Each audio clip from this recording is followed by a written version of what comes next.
Amma garuu wanti na ajaa'ibu hiree fi gammee lamaan isaanii iyyuu waan garaa isaanii keessa jiru ifatti dubbachuu dhabuudha.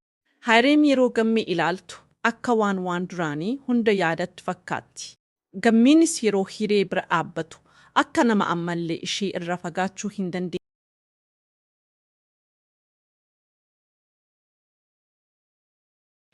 Gammeen waan garaa isaa keessa jiru dubbachuu barbaada.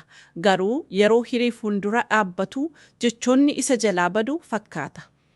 Hireenis callistee gammee ilaalaa jirti. Ilaalaa ija ishee irraa waan tokko dubbisuu dandeenya.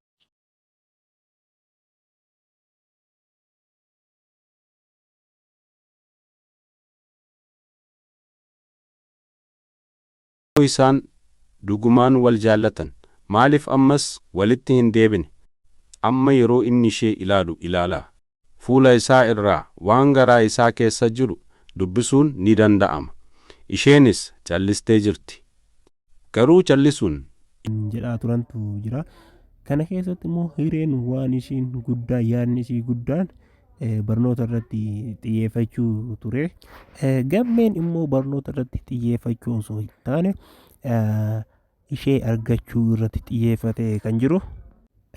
Diraamaan kun gara